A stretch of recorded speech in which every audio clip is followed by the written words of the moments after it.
of delight, Coco, you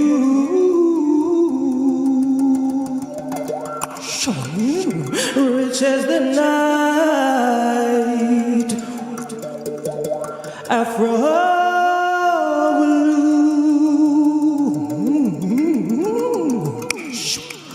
a dream of a land my soul is from. And I hear stroke on a drum,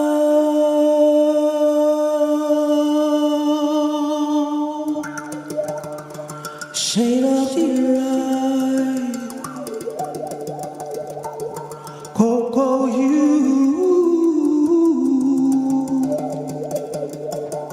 rich as the night, Afro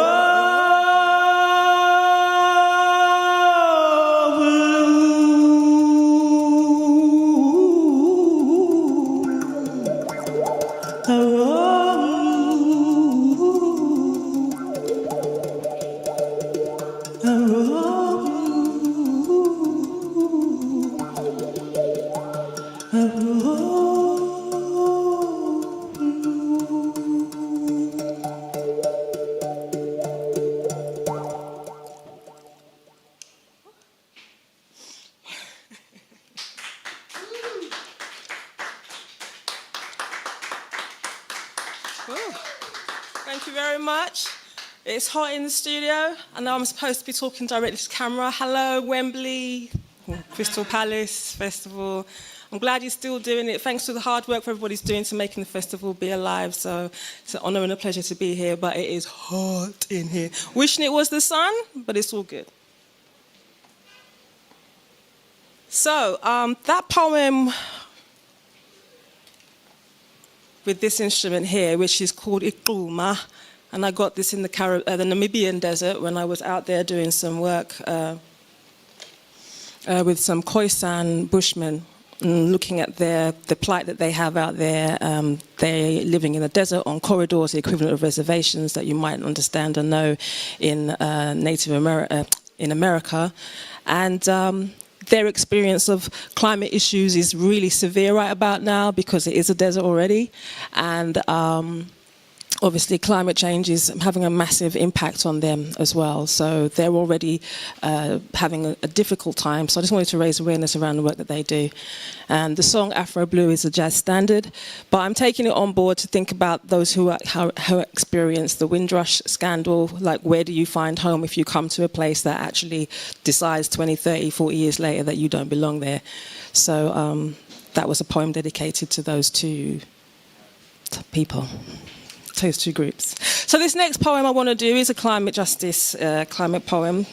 It's called 2027 and Thinking About Babies, because I speak to a lot of young people. I work with a lot of young people, and a lot of the time they say, oh, Zena, we don't want to have children because, we're bringing them into such an awful world. And I'm like, no, you're the exact reason why you need to be making babies, because you're good people, and we need good people in the world.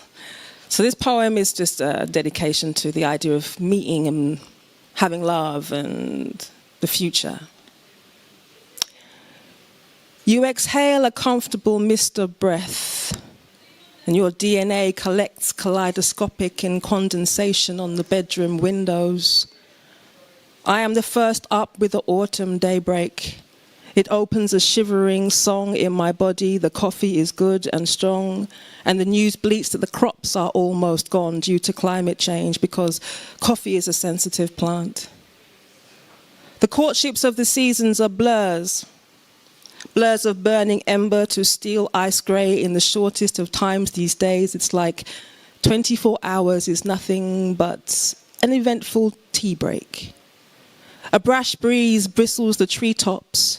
A breath born from the jagged Tola block of ice, a cracked molar at the mouth of its mothering polar ice cap, a guillotine gasp as it tumbles, thunders into the Arctic waters, broke its back, and a gale galloped 25,000 miles across oceans, licking up the waters in fury till they smash and sprawl their saline cure over coastal towns, carried in the mighty arms of hurricanes named after our favourite family members.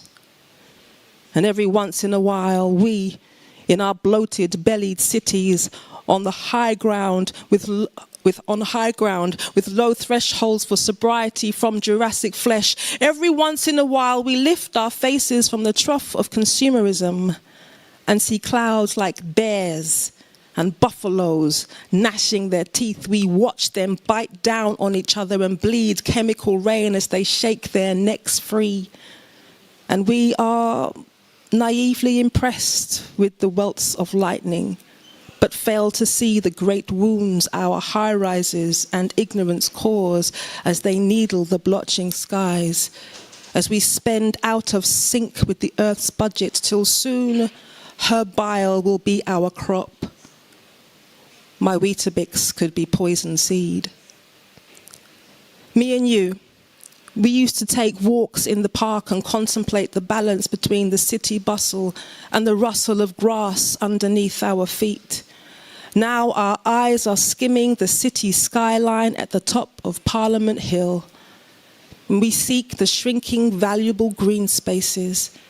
And our weekend banter is now full of facts and stats of corporate responsibility, big bucks drowning under Stephen Hawking's prediction of our 100-year mortality, our potential finality. I nestle in your neck, and you pull me close and you say, "Don't worry, lovely." And you tell me about your plan to build rafts from our bamboo futon bed base and sculpt oars from the shed door to row ourselves to other islands with more security. "We'll all be refugees then," you said. And then you take my hand in answer to a beckoning memory of the hottest summer of our love, when doodles broke free from behind the straight lines of our homework paper to mountain bike, to snowboard, to hang glide, to Egyptian camel ride. "I'm going to do it," you said. "I'm going to do it," with just 50p and fluff in your pocket. And I worked in the park kiosk and served you a dark tea in a polystyrene cup, which you promptly wrote your number and told predictable jokes about dog owners looking like their pets, you know, yada, yada, yada. But it was the crease in one corner of your smiling eyes that distracted me well enough from the brewing storm of a whole 10 years. But this morning, with a pomegranate fan-tailed sky, wing-tipped silvery pearl, with the question of why procreate was on the lips of our minds. Decades will pass. Will we imagine our own extinction, or rehumanize the moment dismembered by the dissonance? You hug me from behind, and I watch your exhalation dare to dream, the determined DNA of new days, of new ways of being. Thank you. It's so hot. Yeah. Okay. So this last piece. Thank you so much. Alrighty. Much appreciated. This last piece is no, not that one. There we go. I didn't make it to many of the protests today, this year. The whole Black Lives Matter campaign, I didn't make it to this lot this year. I decided I was going to use my protest differently, focus on strategizing how we're going to be moving into the future. And what I appreciated about people who went, despite the whole COVID lockdown that we're under right now, was that their passion took them to the streets. And I believe that the voice of the people is always something that should be heard and should always be visible. And this poem is called Rallying Cry.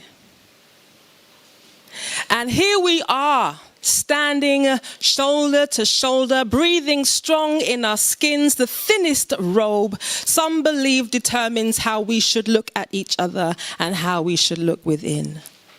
Yet, here we are, so different, an ecology of human, a body of life wrapped in the wonder of essence, overawed by the contradictions of our being, curious and furious with how we have come this far. A peculiar life laced with the chimeric paradoxes, surreal beyond boxes, placed along the timeline of presence on this rock, floating in all the blackness of this universe. But here we are, evident that the planet is crying out for new consciousness, a wellspring of defiance, to stand in the eye of destiny. And we seem to be doing so well. We are on our way, so congratulations. But what else is meant to be? Do we know the fate of our destiny, or do we fortune it on a wheel that spins? Ask yourself, are you truly ready? The axis of our planet tilts. The tipping point roulette is brutally honest. We burn, we drown, we breach, we crown new birth. And how much have we grown? When the truth can still render us uncertain, unsettled, and undone.